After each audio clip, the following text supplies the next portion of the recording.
پرانے وقتوں کی بات ہے، ایک لڑکی سنڈریلا اپنے ماں باپ کے ساتھ اپنے پیارے سے گھر میں رہتی تھی۔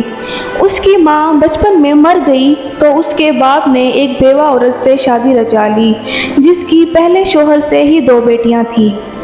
جب تک سنڈریلا کا باپ گھر رہا اس کی سوتیلی ماں کا سلوک اس کے ساتھ اچھا رہا، لیکن جب اس کے باپ کو کام کے سلسلے میں دوسرے شہر جانا پڑا تو سوتیلی ماں نے سنڈریلا کے ساتھ برا سلوک کرنا شروع کر دیا۔ وہ سنڈریلا سے گھر کا سارا کام کرواتی۔ سنڈریلا کی سوتیلی بہنیں سارا دن بناؤ سنگھار میں مصروف رہتی اور گھر کا کوئی بھی کام نہ کرتی تھیں۔ گھر کی صفائی ستھرائی، کپڑوں کی دھلائی، برتنوں کی منجھائی اور سب کے لیے کھانا پکانا سنڈریلا کی ذمہ داری بن چکے تھے۔ سنڈریلا چپ چاپ سب کچھ کرتی رہتی۔ وہ اکثر راتوں میں چپکے روتی اور دعا کرتی کہ اس کے لیے اچھے دن آ جائیں۔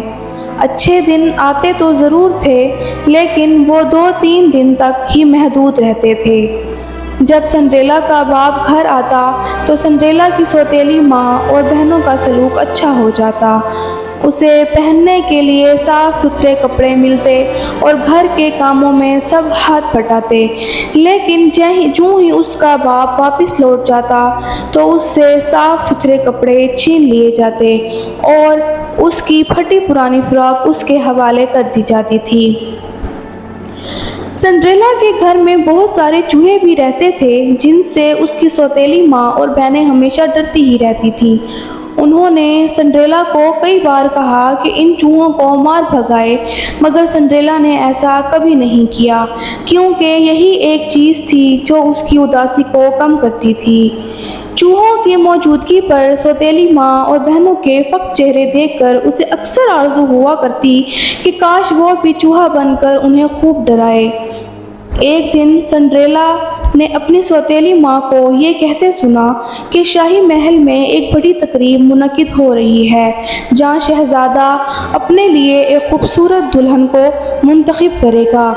بادشاہ نے تمام شہروں سے لوگوں کو مدعو کیا تھا تاکہ وہ اپنی اپنی بیٹیاں لے کر شاہی محل آ جائیں۔ سنڈریلا وہاں جانے کی خواہش مند تھی، مگر ہمیشہ کی طرح سوتیلی ماں نے اسے لے جانے سے انکار کر دیا۔ اس کی بجائے وہ اپنی بیٹیوں کے ساتھ شاہی محل چلی گئی۔ سنڈریلا گھر میں بالکل تنہا رہ گئی۔ اسے اپنی قسمت پر بہت رونا آیا۔ اچانک روشنی کا جھمکا ہوا اور ایک خوبصورت سی پری اس کے سامنے نمودار ہوئی۔ پری نے کہا، اٹھو اور شاہی محل جانے کی تیاری کرو۔ سنڈریلا نے خود کو سنبھالا اور کہا، مگر وہاں جانے کے لیے میرے پاس عمدہ کپڑے نہیں ہیں اور نہ ہی مجھے شاہی محل کا راستہ معلوم ہے۔ پری مسکرائی اور اسے گھر سے باہر لے آئی۔ ایک دیوار کے پاس ایک بڑا سا کدو پڑا تھا۔ پری نے اس کے اوپر اپنی جادو کی چھڑی گھمائی اور رنگ برنگی بھری روشنیوں میں کدو ایک خوبصورت پگھی میں تبدیل ہو گیا۔ پری نے پھر اپنی چھڑی گھمائی اور دیوار سے چپکی ہوئی 2 چھپکلیاں 2 طاقتور گھوڑوں میں تبدیل ہو گئیں۔ چھڑی پھر گھومی اور 4 چوہے سپاہی بن کر آگے بڑھے اور گھوڑوں کو بگھی میں جوتنے لگے۔ چھڑی پھر گھومی اور سنڈریلا کا پھٹا پرانا لباس ایک خوبصورت شاہی پوشاک میں تبدیل ہو گیا۔ پری نے اس کو پہننے کے لیے خوبصورت جوتوں کا ایک جوڑا دیا۔ جب سنڈریلا نے آئینے میں اپنا حسن دیکھا تو وہ دنگ رہ گئی۔ پری نے کہا، اب جاؤ، لیکن یاد رکھنا میرا جادو صرف رات کے 12 بجے تک ہی باقی رہے گا، لہٰذا اس سے پہلے ضرور واپس آ جانا۔ سنڈریلا نے ایسا ہی کرنے کا وعدہ کیا۔ بگھی میں سوار ہوئی اور شاہی محل کی طرف روانہ ہو گئی۔ شاہی محل میں اس کا شاندار استقبال ہوا۔ شہزادہ خود لپک کر اس کی طرف آیا اور جھک کر اسے خوش آمدید کہا۔ سنڈریلا تقریبات کے دوران خوب مزے اڑاتی رہی۔ دن گزرتا گیا۔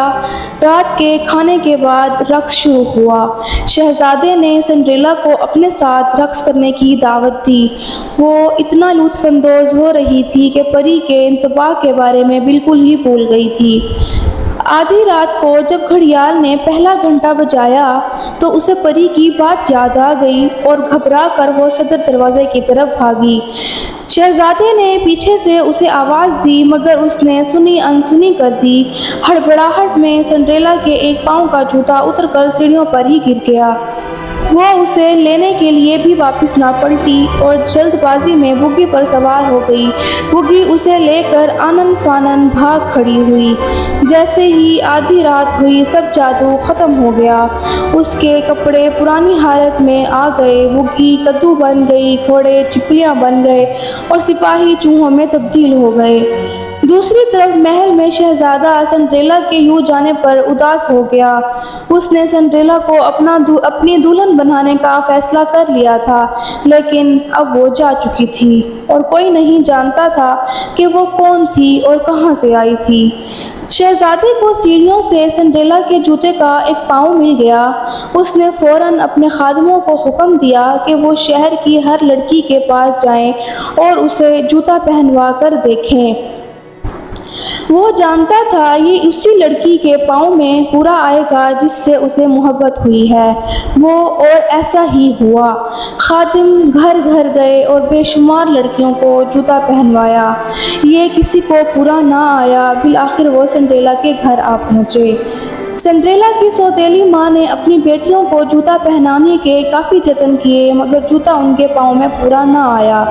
جب سپاہیوں نے جوتا پہننے کے لیے کہا تو سوتیلی بہنیں حقارت سے بولیں کہ بھلا اس نوکرانی کو جوتا کیسے پورا آئے گا، یہ تو کسی خوبصورت شہزادی کا جوتا ہے۔ لیکن جب سنڈریلا نے جوتے اپنے پاؤں میں ڈالے وہ پہلے لمحے ہی اس کے پاؤں میں پورا آ گیا۔ سپاہیوں نے حیرت سے ایک دوسرے کی طرف دیکھا اور شہزادے کو اطلاع دی کہ ایک نوکرانی کو یہ جوتا پورا آیا ہے تو شہزادہ حیران رہ گیا۔ وہ خود سنڈریلا کے پاس پہنچا۔ شہزادے کی آمد کا سن کر سوتیلی ماں ڈر گئی اور اس نے سنڈریلا کو ایک صاف ستھرا لباس پہننے کو دیا۔ سنڈریلا صاف ستھرا لباس میں بڑی پیاری لگ رہی تھی۔ جو ہی شہزادے نے اسے دیکھا تو اسے پہچان لیا۔ سنڈریلا شاہی محل لے جایا گئی اور جہاں شہزادے کے ساتھ اس کی شادی کا اہتمام کیا گیا۔ اس کی سوتیلی ماں اور بہنیں حسد میں جلنے بھوننے کے لیے پیچھے رہ گئیں اور سنڈریلا اور شہزادے کی شادی ہو گئی اور وہ ہنسی خوشی رہنے لگے۔ Like, subscribe and share.